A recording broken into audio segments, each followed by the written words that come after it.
छठा अध्याय सप्ताह यज्ञ की विधि। श्री सनकादि कहते हैं, नारद जी, अब हम आपको सप्ताह श्रवण की विधि बताते हैं। यह विधि प्रायः लोगों की सहायता और धन से साध्य कही गई है। पहले तो यत्न पूर्वक ज्योतिषी को बुलाकर मुहूर्त पूछना चाहिए तथा विवाह के लिए जिस प्रकार धन का प्रबंध किया जाता है उस प्रकार ही धन की व्यवस्था इसके लिए करनी चाहिए। कथा आरंभ करने में भाद्रपद, आश्विन, कार्तिक, मार्गशीर्ष, आषाढ़ और श्रावण ये 6 महीने श्रोताओं के लिए मोक्ष की प्राप्ति के कारण हैं। देवर्षे, इन महीनों में भी भद्रा, व्यतिपात आदि कुयोगों को सर्वथा त्याग देना चाहिए तथा दूसरे लोग जो उत्साही हों उन्हें अपना सहायक बना लेना चाहिए। फिर प्रयत्न करके देश देशांतरों में यह संवाद भेजना चाहिए कि यहाँ कथा होगी। सब लोगों को सपरिवार पधारना चाहिए। स्त्री और शूद्रादि भगवत कथा एवं संकीर्तन से दूर पड़ गए हैं, उनको भी सूचना हो जाए ऐसा प्रबंध करना चाहिए। देश देश में जो विरक्त वैष्णव और हरि कीर्तन के प्रेमी हों उनके पास निमंत्रण पत्र अवश्य भेजें। उसे लिखने की विधि इस प्रकार बताई गई है। महानुभावों, यहाँ 7 दिन तक सत्पुरुषों का बड़ा दुर्लभ समागम रहेगा और अपूर्व रसमयी श्रीमद् भागवत की कथा होगी। आप लोग भगवद रस के रसिक हैं, अतः श्री भागवतामृत का पान करने के लिए प्रेम पूर्वक शीघ्र ही पधारने की कृपा करें। यदि आपको विशेष अवकाश न हो तो भी 1 दिन के लिए तो अवश्य ही कृपा करनी चाहिए, क्योंकि यहाँ का तो एक क्षण भी अत्यंत दुर्लभ है। इस प्रकार विनय पूर्वक उन्हें निमंत्रित करें और जो लोग आएं उनके लिए यथोचित निवास स्थान का प्रबंध करें। कथा का श्रवण किसी तीर्थ में, वन में अथवा अपने घर पर भी अच्छा माना गया है। जहां लंबा चौड़ा मैदान हो वहीं कथा स्थल रखना चाहिए। भूमि का शोधन, मार्जन और लेपन करके रंग बिरंगी धातुओं से चौक पूरे, घर की सारी सामग्री उठाकर एक कोने में रख दे। 5 दिन पहले से ही यत्न पूर्वक बहुत से बिछाने के वस्त्र एकत्र कर ले तथा केले के खंभों से सुशोभित एक ऊंचा मंडप तैयार कराए। उसे सब ओर फल, पुष्प, पत्र और चंदोवे से अलंकृत करे तथा चारों ओर झंडियां लगाकर तरह तरह के सामानों से सजा दे। उस मंडप में कुछ ऊंचाई पर 7 विशाल लोकों की कल्पना करे और उनमें विरक्त ब्राह्मणों को बुला बुला कर बैठाए। आगे की ओर उनके लिए वहां यथोचित आसन तैयार रखे। इनके पीछे वक्ता के लिए भी एक दिव्य सिंहासन का प्रबंध करे। यदि वक्ता का मुख उत्तर की ओर रहे तो श्रोता पूर्वाभिमुख होकर बैठे, और यदि वक्ता पूर्वाभिमुख रहे तो श्रोता को उत्तर की ओर मुख करके बैठना चाहिए, अथवा वक्ता और श्रोता को पूर्व मुख होकर बैठना चाहिए। देश काल आदि को जानने वाले महानुभावों ने श्रोता के लिए ऐसा ही नियम बताया है। जो वेद शास्त्र की स्पष्ट व्याख्या करने में समर्थ हो, तरह तरह के दृष्टांत दे सकता हो तथा विवेकी और अत्यंत निष्प्रिय हो, ऐसे विरक्त और विष्णु भक्त ब्राह्मण को वक्ता बनाना चाहिए। श्रीमद् भागवत के प्रवचन में ऐसे लोगों को नियुक्त नहीं करना चाहिए जो पंडित होने पर भी अनेक धर्मों के चक्कर में पड़े हुए स्त्री लंपट एवं पाखंड के प्रचारक हों।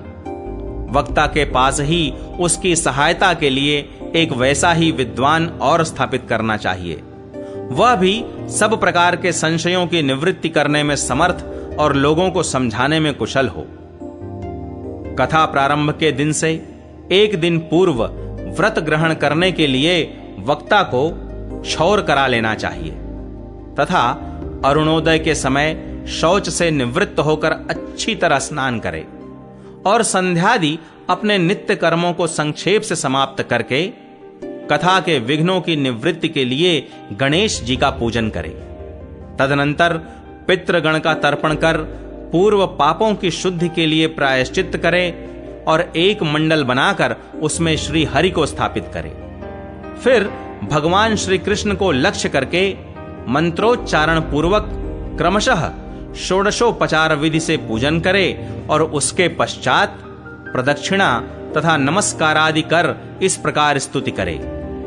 करुणा निधान, मैं संसार सागर में डूबा हुआ और बड़ा दीन हूं। कर्मों के मोह रूपी ग्राह ने मुझे पकड़ रखा है।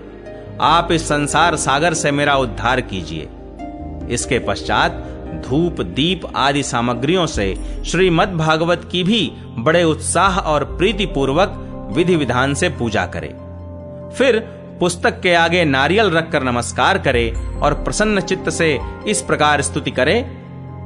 श्रीमद् भागवत के रूप में आप साक्षात श्री कृष्ण चंद्र ही विराजमान हैं। नाथ, मैंने भवसागर से छुटकारा पाने के लिए आपकी शरण ली है। मेरा यह मनोरथ आप बिना किसी विघ्न बाधा के सांगोपांग पूरा करें। केशव, मैं आपका दास हूं। इस प्रकार दीन वचन कहकर फिर वक्ता का पूजन करे, उसे सुंदर वस्त्राभूषणों से विभूषित करे और फिर पूजा के पश्चात उसकी इस प्रकार स्तुति करे। शुक स्वरूप भगवन, आप समझाने की कला में कुशल और सब शास्त्रों में पारंगत हैं। कृपया इस कथा को प्रकाशित करके मेरा अज्ञान दूर करें। फिर अपने कल्याण के लिए प्रसन्नता पूर्वक उसके सामने नियम ग्रहण करे और 7 दिनों तक यथाशक्ति उसका पालन करे। कथा में विघ्न न हो, इसके लिए 5 ब्राह्मणों को और वर्ण करे। वे 12 मंत्र द्वारा भगवान के नामों का जप करें। फिर ब्राह्मण अन्य विष्णु भक्त एवं कीर्तन करने वालों को नमस्कार करके उनकी पूजा करे और उनकी आज्ञा पाकर स्वयं भी आसन पर बैठ जाए। जो पुरुष लोक, संपत्ति, धन, घर और पुत्रादि की चिंता छोड़कर शुद्ध चित्त से केवल कथा में ही ध्यान रखता है, उसे इसके श्रवण का उत्तम फल मिलता है। बुद्धिमान वक्ता को चाहिए कि सूर्योदय से कथा आरंभ करके 3:30 पहर तक मध्यम स्वर से अच्छी तरह कथा बांचे। दोपहर के समय 2 घड़ी तक कथा बंद रखे। उस समय कथा के प्रसंग के अनुसार वैष्णवों को भगवान के गुणों का कीर्तन करना चाहिए। व्यर्थ बातें नहीं करनी चाहिए। कथा के समय मल मूत्र के वेग को काबू में रखने के लिए अल्पाहार सुखकारी होता है। इसलिए श्रोता केवल एक ही समय हविष्यान्न भोजन करे। यदि शक्ति हो तो 7 दिन निराहार रहकर कथा सुने अथवा केवल घी या दूध पीकर सुखपूर्वक श्रवण करे, अथवा फलाहार या एक समय ही भोजन करे। जिससे जैसा नियम सुभीते से सध सके उसी को कथा श्रवण के लिए ग्रहण करे। मैं तो उपवास की अपेक्षा भोजन करना अच्छा समझता हूं, यदि वह कथा श्रवण में सहायक हो। यदि उपवास से श्रवण में बाधा पहुंचती हो तो वह किसी काम का नहीं। नारद जी, नियम से सप्ताह सुनने वाले पुरुषों के नियम सुनिए। विष्णु भक्त की दीक्षा से रहित पुरुष कथा श्रवण का अधिकारी नहीं है। जो पुरुष नियम से कथा सुने उसे ब्रह्मचर्य से रहना, भूमि पर सोना और नित्य प्रति कथा समाप्त होने पर पत्तल में भोजन करना चाहिए। दाल, मधु, तेल, गरिष्ठ अन्न, भाव दूषित पदार्थ और बासी अन्न, इनका उसे सर्वदा ही त्याग करना चाहिए। काम, क्रोध, मद, मान, मत्सर, लोभ, दंभ, मोह और द्वेष को तो अपने पास भी नहीं फटकने देना चाहिए। वह वेद, वैष्णव, ब्राह्मण, गुरु, गोसेवक तथा स्त्री, राजा और महापुरुषों की निंदा से भी बचे। नियम से कथा सुनने वाले पुरुष को रजस्वला स्त्री, अंत्यज, म्लेच्छ, पतित, गायत्रीहीन द्विज, ब्राह्मणों से द्वेष करने वाले तथा वेद को न मानने वाले पुरुषों से बात नहीं करनी चाहिए। सर्वदा सत्य, शौच, दया, मौन, सरलता, विनय और उदारता का बर्ताव करना चाहिए। धनहीन, क्षय रोगी, किसी अन्य रोग से पीड़ित, भाग्यहीन, पापी, पुत्रहीन और मुमुक्षु भी यह कथा श्रवण करे। जिस स्त्री का रजोदर्शन रुक गया हो, जिसके एक ही संतान होकर रह गई हो, जो बांझ हो, जिसकी संतान होकर मर जाती हो अथवा जिसका गर्भ गिर जाता हो, वह यत्न पूर्वक इस कथा को सुने। ये सब यदि विधिवत कथा सुने तो इन्हें अक्षय फल की प्राप्ति हो सकती है। यह अत्युत्तम दिव्य तथा करोड़ों यज्ञों का फल देने वाली है। इस प्रकार इस व्रत की विधियों का पालन करके फिर उद्यापन करें। जिन्हें इसके विशेष फल की इच्छा हो वे जन्माष्टमी व्रत के समान ही इस कथा व्रत का उद्यापन करें, किंतु जो भगवान के अकिंचन भक्त हैं उनके लिए उद्यापन का कोई आग्रह नहीं है। वे श्रवण से ही पवित्र हैं, क्योंकि वे तो निष्काम भगवत भक्त हैं। इस प्रकार जब सप्ताह यज्ञ समाप्त हो जाए तब श्रोताओं को अत्यंत भक्ति पूर्वक पुस्तक और वक्ता की पूजा करनी चाहिए। फिर वक्ता श्रोताओं को प्रसाद, तुलसी और प्रसादी मालाएं दे तथा सब लोग मृदंग और झांझ की मनोहर ध्वनि से सुंदर कीर्तन करें। जय जयकार, नमस्कार और शंख ध्वनि का घोष कराए तथा ब्राह्मण और याचकों को धन और अन्न दे। श्रोता विरक्त हो तो कर्म की शांति के लिए दूसरे दिन गीता पाठ करे। गृहस्थ हो तो हवन करे। उस हवन में दशम स्कंद का एक एक श्लोक पढ़कर विधि पूर्वक खीर, मधु, घृत, तिल और अन्नादि सामग्रियों से आहुति दे अथवा एकाग्र चित्त से गायत्री मंत्र द्वारा हवन करे, क्योंकि तत्वतः यह महापुराण गायत्री स्वरूप ही है। होम करने की शक्ति न हो तो उसका फल प्राप्त करने के लिए ब्राह्मणों को हवन सामग्री दान करे तथा नाना प्रकार की त्रुटियों को दूर करने के लिए और विधि में फिर जो न्यूनाधिकता रह गई हो उसके दोषों की शांति के लिए विष्णु सहस्त्र नाम का पाठ करें। उससे सभी कर्म सफल हो जाते हैं, क्योंकि कोई भी कर्म इससे बढ़कर नहीं है। फिर 12 ब्राह्मणों को खीर और मधु आदि उत्तम उत्तम पदार्थ खिलाए तथा व्रत की पूर्ति के लिए गौ और सुवर्ण का दान करे। सामर्थ्य हो तो 3 तोले सोने का एक सिंहासन बनवाए। उस पर सुंदर अक्षरों में लिखी हुई श्रीमद् भागवत की पोथी रखकर उसकी आवाहनादि विविध उपचारों से पूजा करे और फिर जितेंद्रिय आचार्य को उसका वस्त्र, आभूषण एवं गंधादि से पूजन कर दक्षिणा के सहित समर्पण कर दे। यूं करने से वह बुद्धिमान दाता जन्म मरण के बंधनों से मुक्त हो जाता है। यह सप्ताह पारायण की विधि सब पापों की निवृत्ति करने वाली है। इसका इस प्रकार ठीक ठीक पालन करने से यह मंगलमय भागवत पुराण अभीष्ट फल प्रदान करता है तथा अर्थ, धर्म, काम और मोक्ष चारों की प्राप्ति का साधन हो जाता है, इसमें संदेह नहीं। सनकादि कहते हैं, नारद जी, इस प्रकार तुम्हें यह सप्ताह श्रवण की विधि हमने पूरी पूरी सुना दी। अब और क्या सुनना चाहते हो? इस श्रीमद् भागवत से भोग और मोक्ष दोनों ही हाथ लग जाते हैं। सूत जी कहते हैं, शौनक जी, यों कहकर महामुनि सनकादि ने 1 सप्ताह तक विधि पूर्वक इस सर्व पापनाशिनी, परम पवित्र तथा भोग और मोक्ष प्रदान करने वाली भागवत कथा का प्रवचन किया। सब प्राणियों ने नियम पूर्वक इसे श्रवण किया। इसके पश्चात उन्होंने विधि पूर्वक भगवान पुरुषोत्तम की स्तुति की। कथा के अंत में ज्ञान, वैराग्य और भक्ति को बड़ी पुष्टि मिली और वे तीनों एकदम तरुण होकर सब जीवों का चित्त अपनी ओर आकर्षित करने लगे। अपना मनोरथ पूरा होने से नारद जी को भी बड़ी प्रसन्नता हुई। उनके सारे शरीर में रोमांच हो आया और वे परमानंद से पूर्ण हो गए।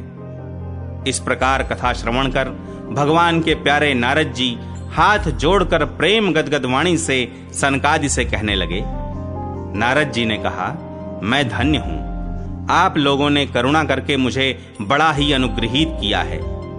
आज मुझे सर्व पापहारी भगवान श्री हरि की प्राप्ति हो गई। तपोधनों, मैं श्रीमद् भागवत श्रवण को ही सब धर्मों से श्रेष्ठ मानता हूं, क्योंकि इसके श्रवण से वैकुंठ विहारी श्री कृष्ण की प्राप्ति होती है। सूत जी कहते हैं, शौनक जी, वैष्णव श्रेष्ठ नारद जी यों कह ही रहे थे कि वहां घूमते फिरते योगेश्वर सुखदेव जी आ गए। कथा समाप्त होते ही व्यास नंदन श्री सुखदेव जी वहां पधारे। 16 वर्ष की सी आयु, आत्मलाभ से पूर्ण ज्ञान रूपी महासागर का संवर्धन करने के लिए चंद्रमा के समान वे प्रेम से धीरे धीरे श्रीमद् भागवत का पाठ कर रहे थे। परम तेजस्वी शुकदेव जी को देखकर सारे सभासद झटपट खड़े हो गए और उन्हें एक ऊंचे आसन पर बैठाया। फिर देवर्षि नारद जी ने उनका प्रेम पूर्वक पूजन किया। उन्होंने सुख पूर्वक बैठकर कहा, आप लोग मेरी निर्मल वाणी सुनिए। श्री शुकदेव जी बोले, रसिक एवं भावुक जन, यह श्रीमद् भागवत वेद रूप कल्प वृक्ष का परिपक्व फल है। श्री शुकदेव रूप शुक के मुख का संयोग होने से अमृत रस से परिपूर्ण है। यह रस ही रस है, इसमें न छिलका है न गुठली। यह इसी लोक में सुलभ है। जब तक शरीर में चेतना रहे तब तक आप लोग बार बार इसका पान करें। महामुनि व्यास देव ने श्रीमद् भागवत महापुराण की रचना की है। इसमें निष्कपट निष्काम परम धर्म का निरूपण है। इसमें शुद्धांतःकरण सत्पुरुषों के जानने योग्य कल्याणकारी वास्तविक वस्तु का वर्णन है, जिससे तीनों तापों की शांति होती है। इसका आश्रय लेने पर दूसरे शास्त्र अथवा साधन की आवश्यकता नहीं रहती। जब कभी पुण्यात्मा पुरुष इसके श्रवण की इच्छा करते हैं, तभी ईश्वर अविलंब उनके हृदय में अवरुद्ध हो जाता है। यह भागवत पुराणों का तिलक और वैष्णवों का धन है। इसमें परमहंसों के प्राप्य विशुद्ध ज्ञान का ही वर्णन किया गया है तथा ज्ञान, वैराग्य और भक्ति के सहित निवृत्ति मार्ग को प्रकाशित किया गया है। जो पुरुष भक्ति पूर्वक इसके श्रवण, पठन और मनन में तत्पर रहता है, वह मुक्त हो जाता है। यह रस स्वर्गलोक, सत्यलोक, कैलाश और वैकुंठ में भी नहीं है। इसलिए भाग्यवान श्रोताओं, तुम इसका खूब पान करो। इसे कभी मत छोड़ो, मत छोड़ो। सूत जी कहते हैं, श्री शुकदेव जी इस प्रकार कह ही रहे थे कि उस सभा के बीचों बीच प्रहलाद, बलि, उद्धव और अर्जुन आदि पार्षदों के सहित साक्षात श्री हरि प्रकट हो गए। तब देवर्षि नारद ने भगवान और उनके भक्तों की यथोचित पूजा की। भगवान को प्रसन्न देखकर देवर्षि ने उन्हें एक विशाल सिंहासन पर बैठा दिया और सब लोग उनके सामने संकीर्तन करने लगे। उस कीर्तन को देखने के लिए श्री पार्वती जी के सहित महादेव जी और ब्रह्मा जी भी आए। कीर्तन आरंभ हुआ। प्रहलाद जी तो चंचल गति होने के कारण करताल बजाने लगे। उद्धव जी ने झांझें उठा ली। देवर्षि नारद वीणा की ध्वनि करने लगे। स्वर विज्ञान में कुशल होने के कारण अर्जुन राग अलापने लगे। इंद्र ने मृदंग बजाना आरंभ किया। सनकादि बीच बीच में जयघोष करने लगे और इन सब के आगे शुकदेव जी तरह तरह की सरस अंग भंगी करके भाव बताने लगे। इन सब के बीच में परम तेजस्वी भक्ति, ज्ञान और वैराग्य नटों के समान नाचने लगे। ऐसा अलौकिक कीर्तन देखकर भगवान प्रसन्न हो गए और इस प्रकार कहने लगे, मैं तुम्हारी इस कथा और कीर्तन से बहुत प्रसन्न हूं। तुम्हारे भक्ति भाव ने इस समय मुझे अपने वश में कर लिया है। अतः तुम लोग मुझसे वर मांगो। भगवान के ये वचन सुनकर सब लोग बड़े प्रसन्न हुए और प्रेमार्द्र चित्त से भगवान से कहने लगे, भगवान, हमारी यह अभिलाषा है कि भविष्य में भी जहां कहीं सप्ताह कथा हो, वहां आप इन पार्षदों के सहित अवश्य पधारें। हमारा यह मनोरथ पूर्ण कर दीजिए। भगवान तथास्तु कहकर अंतर्धान हो गए। इसके पश्चात नारद जी ने भगवान तथा उनके पार्षदों के चरणों को लक्ष्य करके प्रणाम किया और फिर शुकदेव जी आदि तपस्वियों को भी नमस्कार किया। कथामृत का पान करने से सब लोगों को बड़ा ही आनंद हुआ। उनका सारा मोह नष्ट हो गया। फिर वे सब लोग अपने अपने स्थानों को चले गए। उस समय शुकदेव जी ने भक्ति को उसके पुत्रों सहित अपने शास्त्र में स्थापित कर दिया।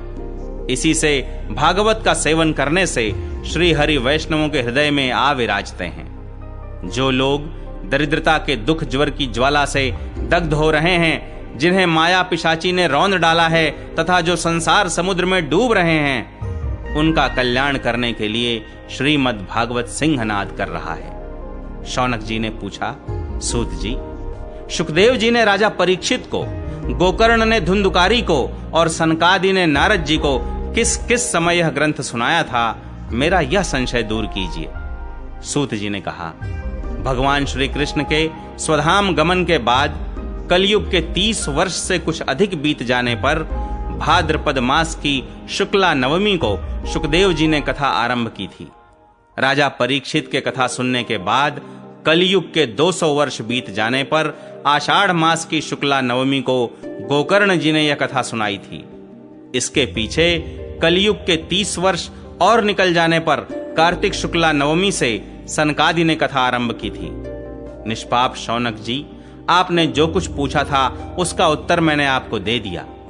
इस कलयुग में भागवत की कथा भव रोग की रामबाण औषधि है। संतजन, आप लोग आदर पूर्वक इस कथा अमृत का पान कीजिए। यह श्री कृष्ण को अत्यंत प्रिय, संपूर्ण पापों का नाश करने वाला, मुक्ति का एकमात्र कारण और भक्ति को बढ़ाने वाला है।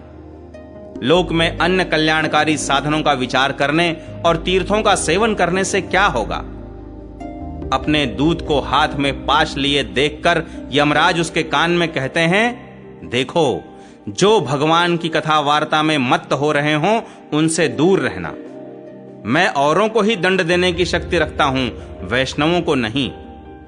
इस असार संसार में विषय रूप विष की आसक्ति के कारण व्याकुल बुद्धि वाले पुरुषों, अपने कल्याण के उद्देश्य से आधे क्षण के लिए भी इस शुक कथा रूप अनुपम सुधा का पान करो। प्यारे भाइयों, निंदित कथाओं से युक्त कुपथ में व्यर्थ ही क्यों भटक रहे हो? इस कथा के कान में प्रवेश करते ही मुक्ति हो जाती है। इस बात के साक्षी राजा परीक्षित हैं। श्री शुकदेव जी ने प्रेम रस के प्रवाह में स्थित होकर इस कथा को कहा था। इसका जिसके कंठ से संबंध हो जाता है वह वैकुंठ का स्वामी बन जाता है। शौनक जी, मैंने अनेक शास्त्रों को देखकर आपको यह परम गोप्य रहस्य अभी अभी सुनाया है। सब शास्त्रों के सिद्धांतों का यही निचोड़ है। संसार में इस शुक शास्त्र से अधिक पवित्र और कोई वस्तु नहीं है। अतः आप लोग परमानंद की प्राप्ति के लिए इस 12 स्कंध रूप रस का पान करें।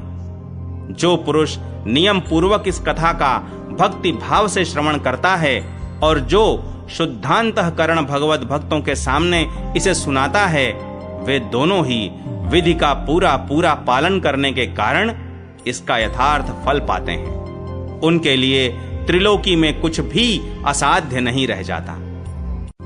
छठा अध्याय।